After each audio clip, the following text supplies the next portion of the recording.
Bem-vindo a mais um Papo de Livro e Tinto. Estamos aqui, Júlia e Lúcia, e vamos falar sobre Tolstói. Esse mês a gente falou sobre A Morte de Ivan Ilitch, um livro brutalmente realista. E antes de falar do livro, a gente precisa falar sobre Tolstói. Lúcia, quem foi Tolstói? Tolstói nasceu em berço esplêndido, como diria. Ele fazia parte da realeza, no caso, do czarismo, ele pertencia a esse nível. Um nobre, com riquezas tremendas, muitas terras, uma casa enorme, mas com uma vida muito difícil. Aos 2 anos, ele perdeu a mãe. Aos 9, ele perdeu o pai. E ele é criado por uma tia, e ele e os outros irmãos.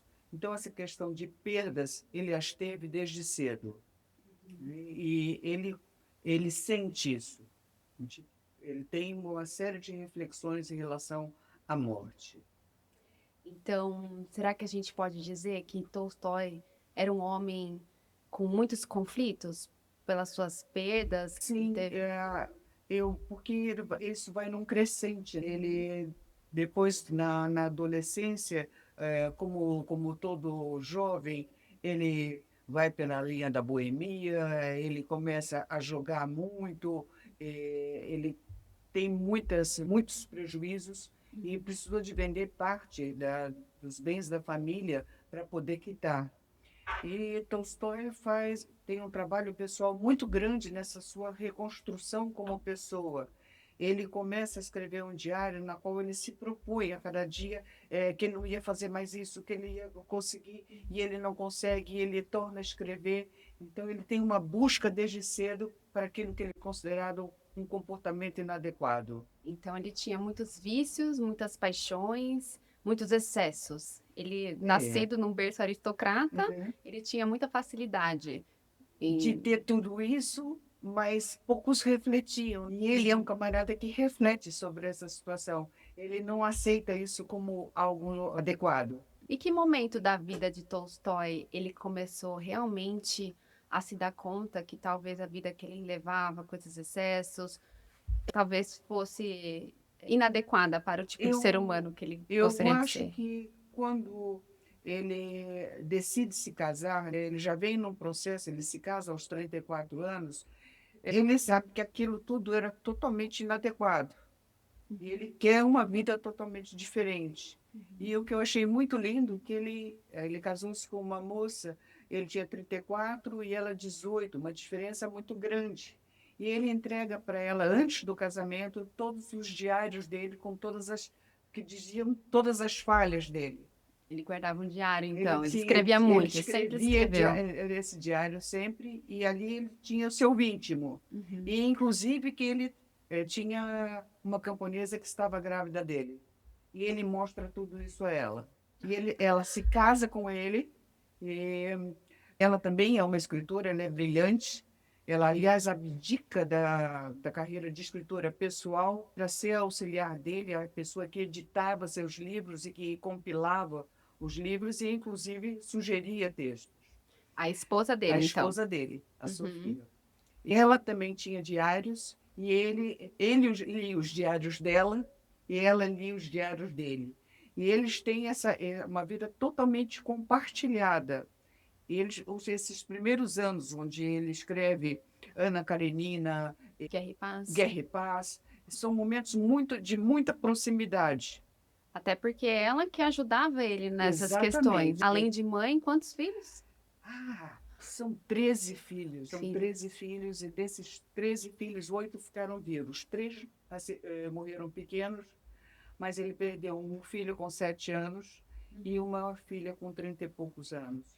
Isso, em relação às perdas, ele que já havia tido tantas perdas, isso faz com que ele entre numa crise existencial.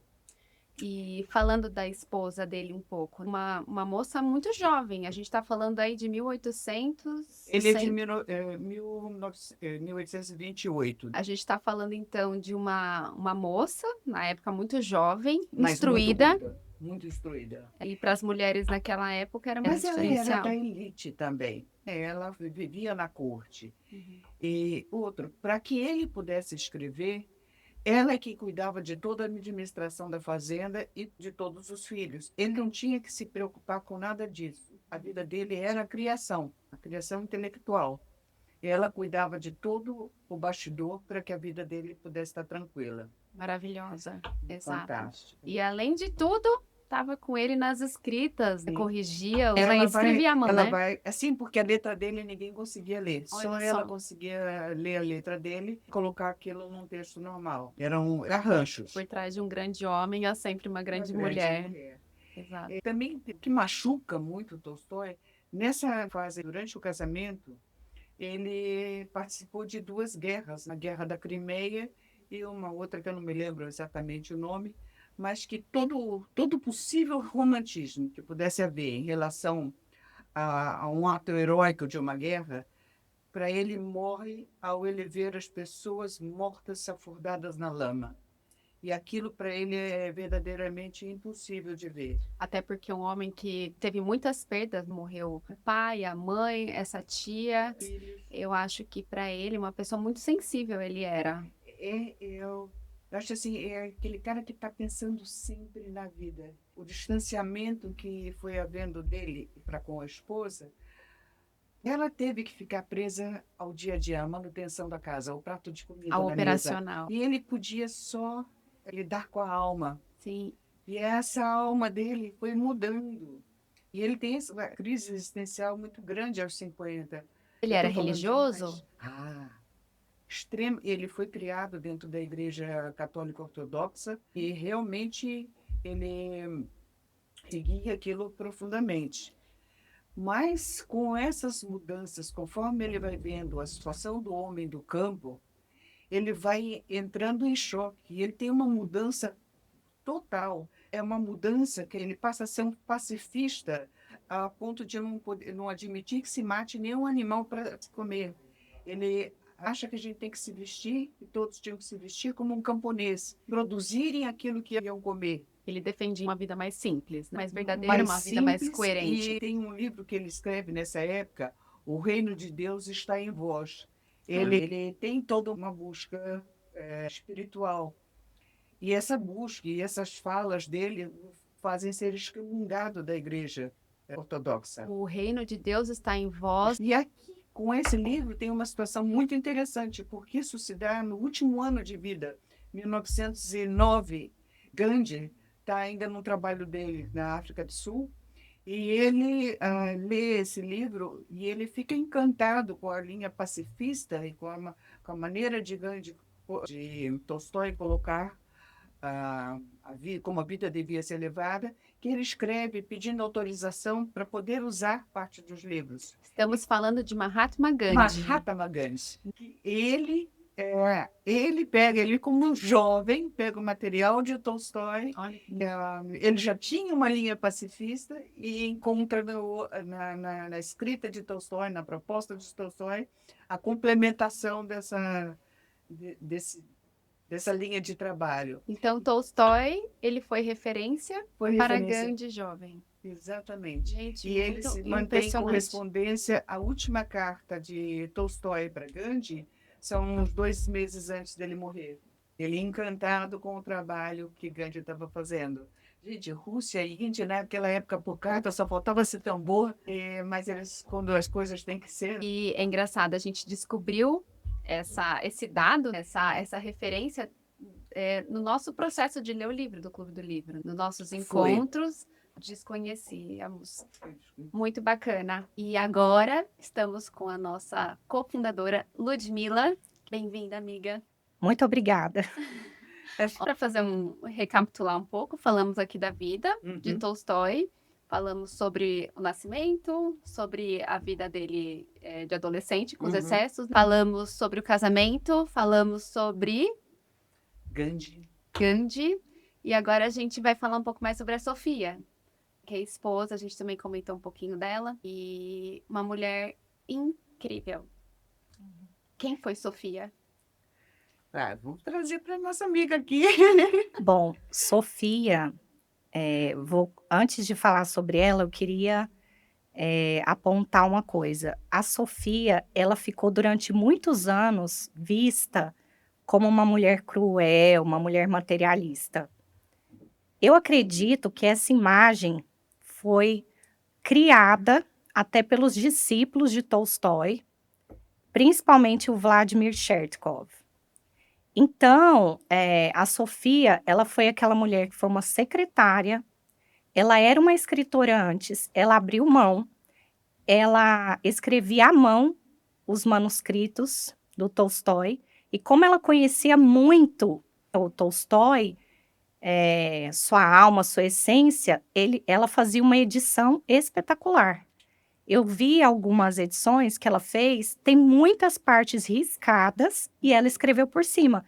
Então, eu acredito que ela deveria ser uma coautora dos livros de Tolstói. Então, é uma mulher brilhante que cuidou da casa, que era 4.000 hectares, era gigante, cuidou de 8 filhos, porque 5 morreram dos 13, e, enfim, ela era uma mulher sobrecarregada também. Mas eu vejo muito amor dela pelo Tolstói, pelo quanto ela se dedicou a esse trabalho dele. A gente comentou também que ela tinha 18 anos de diferença. Isso. Por Enfim, conta disso. E que eu comentei que ele entregou todos os diários dele, que eram todas as tentativas dele de sair do vício e das coisas que ele tinha como excesso. Ele, antes de se casar, ele entrega tudo para ela ler. Inclusive, ela fica sabendo que ele tem uma moça, uma camponesa, que está grávida dele. E eles passam esses outros anos seguintes, cada um fazendo os seus diários e cada um lendo o diário de outro, uma cumplicidade tremenda. isso é muito lindo isso. É muito lindo, quer dizer, houve muito amor.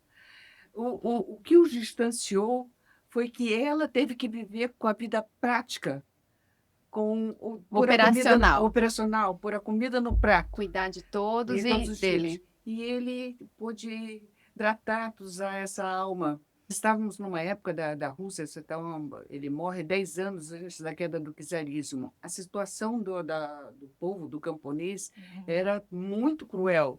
Todos os camponeses eram considerados, de cada terra, as almas, eu tenho tantas almas, porque eles pertenciam àquela terra. O dono da terra tinha aquelas almas, eles faziam parte. O ponto em que o casamento passou a ter mais conflito é porque o Tolstói entrou bastante nessa filosofia de desapego material, Assim, e a Sofia preocupava com a segurança financeira dos filhos, fora o quanto ela empreendeu energia, tempo para aquilo. Então, se você parar para pensar, ela também tinha direito aos direitos autorais das obras dele, porque ela foi, na minha opinião, ela foi uma coautora. Quando você olha as edições, tem muita coisa riscada escrita por ela. Tchekov, meninas, ele era amigo, discípulo, editor ou seguidor? Na minha opinião, ele era um discípulo falso. E por que eu cheguei a essa conclusão? Depois que Tolstói morre, a hora que você começa a ver as atitudes que ele tem, inclusive, ele pegou as obras de Tolstói e o colocou como alguém que apoiava Stalin, que tipo, ele já estava morto. Stalin veio depois. E eu acredito que ele foi esse motivo de rompimento entre a Sofia e ele. E qual era a intenção dele por trás disso? Ele queria colocar Tolstói como um herói, um mártir, entendeu? E a Sofia representava, e ela poderia falar e demonstrar o homem real, que tem falhas. E o Chertkov queria trazer essa imagem dele endeusada. Então, na minha opinião, ele foi um discípulo, porém falso. Porque ele tinha outras intenções. Porque ele tinha outras intenções e ele fez coisas terríveis para chegar a essa intenção, que, na minha opinião, é separar um casal tão lindo que, quando a gente lê as cartas, Eles escreviam cartas de amor, uma coisa linda. E um casamento é normal ter altos e baixos. Então, eu acho que ele foi fazendo uma lavagem cerebral no Tolstói. É a opinião que eu tenho. Existe um livro, não o li, depois eu coloco aqui para vocês, que fala exatamente sobre isso. O Chertkov sendo um falso discípulo e a verdade por trás da história de Tolstói. E quem foi Makovich? Ele foi um médico de Tolstói. E ele escreveu diários também. E isso foi ótimo. A gente só foi desvendando a verdadeira história de Tolstói porque foi criada como se diz? A história Diário paralela, né? médico. Foi criada uma fábula, entre aspas, pelos seus discípulos. E ele tem os diários. Então, Makovich, ele fala, inclusive ele fala que o Chertkov era ardiloso. Uhum. E esse médico de Tolstói, ele era como se fosse um membro da família. Ele praticamente morava ali na casa e ele esteve com Tolstói nos últimos anos. Inclusive, ele foi o companheiro dele quando ele resolveu fazer a fuga.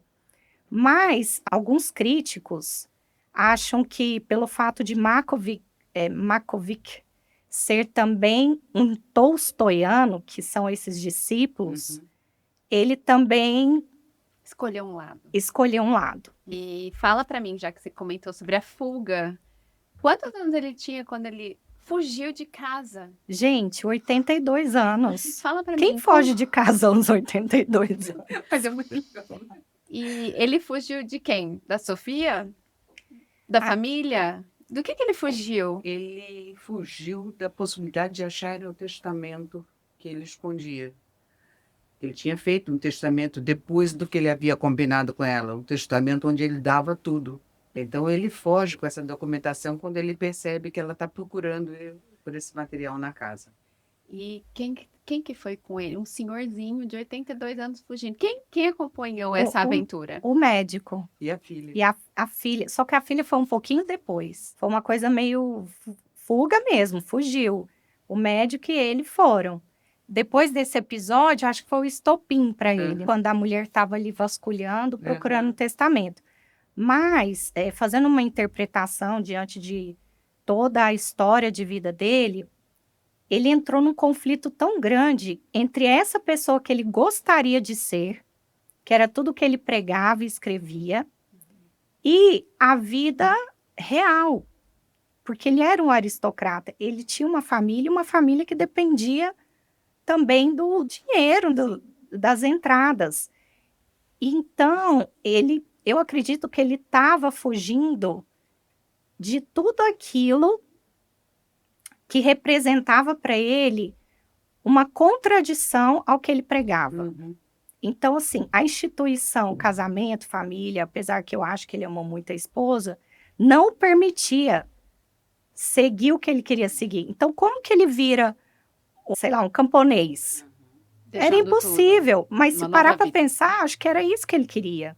E o conflito ficou tão grande, e esse atrito entre os discípulos e a esposa, que também ele amava e provavelmente escutava, então eu acho que a cabeça dele deu um nó, entendeu? É bem complexo.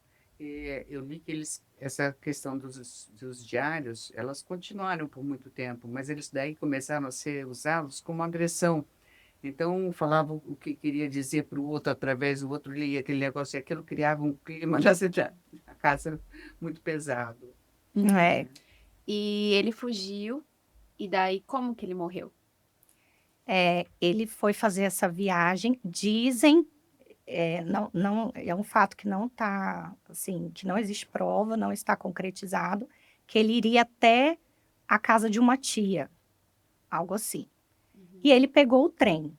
Como ele era um cara desapegado, tudo, ele resolveu ir lá na classe C, vamos dizer assim.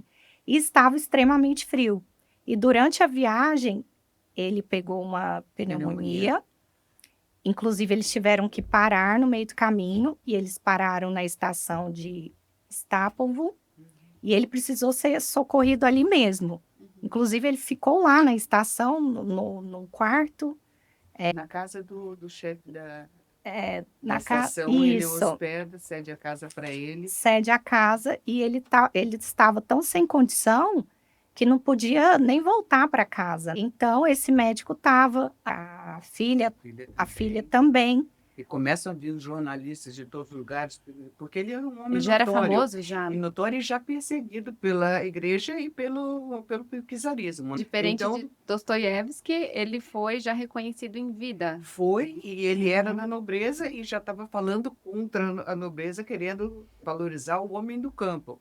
Então, ele já vinha sendo espionado há muito tempo.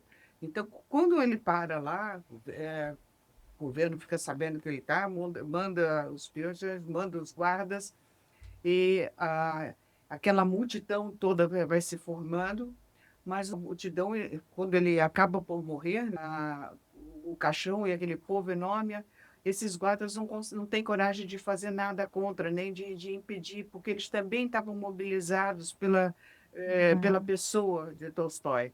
Então, tinha a presença do povo, tinha a presença da polícia. Uhum. Ele foi uma pessoa que realmente mexeu ali Mexeu. com a sociedade russa da Mexeu. época. Porque Tolstói, ele não foi só um romancista, ele foi de fato uma figura moral, religiosa, E ele pôs em ação e aquilo. pôs em ação. Então, ele foi um grande influenciador.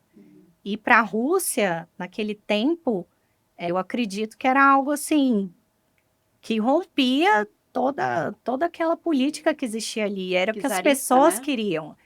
Era muito E é violento. interessante que a literatura russa, que até então não tinha aparecido frente ao mundo, ela vem com uma força tremenda para o restante da Europa, porque pela capacidade humana, a sensibilidade, a maneira como ele expõe o ser humano em todas as suas fragilidades.